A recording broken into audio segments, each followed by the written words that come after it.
wasomye hariya mu itanguriro mu gice cya 22. And God said to him, as you read in the book of Genesis 22, Imana iramubwira ati Aburahamu, God said to Abraham, fata uwo mwana wawe, take your child, uyo nyene w'ikinege, the very child who is only one, ugende kumuntangira kw'ikimazi. go and give him as an offering to me.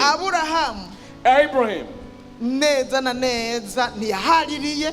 he did not fight with God. Acarafata wa mwana, So he took his son afata Isaac. umuganda w'inwi, Now he took atwara he n'ikibiriti, took the wood and the match n'abandi bamuherekeje and baragenda. a few people, Aho Imana yari yamubwiye ngo aje servants going with him kumutangira. to a place where God had instructed him to give Aragenda Isaac. vy'ukuri Aburahamu And aramuha wa truly, mwana Isaac went and offered the son kugira ngo amutange kw'ikimazi. to give him as a sacrifice. Imana iramubwira ati reka reka Aburahamu, And Aburahamu, God shouted and said, Abraham, stop. gezaho. Stop right there. Nabonye ko unyumvira. I have seen your obedience. Nabibonye I kunyumvira. have seen your obedience. Nabibonye I kunyizera. can see that you are a faithful man. Hallelujah. Aha niho Hallelujah. Aburahamu This is when Abraham yabereye sogokuruza wo kwizera. became the grandpa of faith. Niho yahindukiye isogokuruza wo This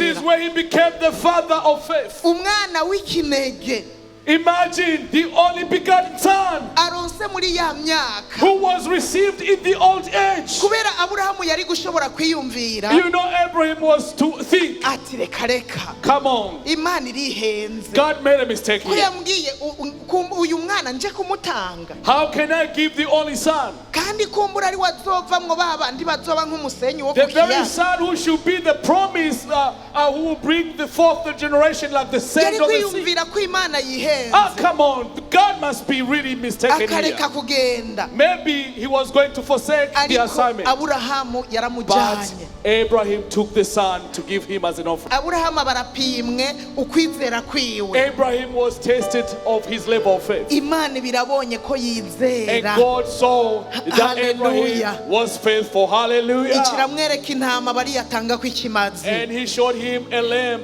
that he was going to give as an offering. Kandi vy'ukuri Aburahamu Imana yaramuhaye umugisha. And truly Abraham was blessed by Kubw'uko God kwizera kwiwe. because of his level of faith.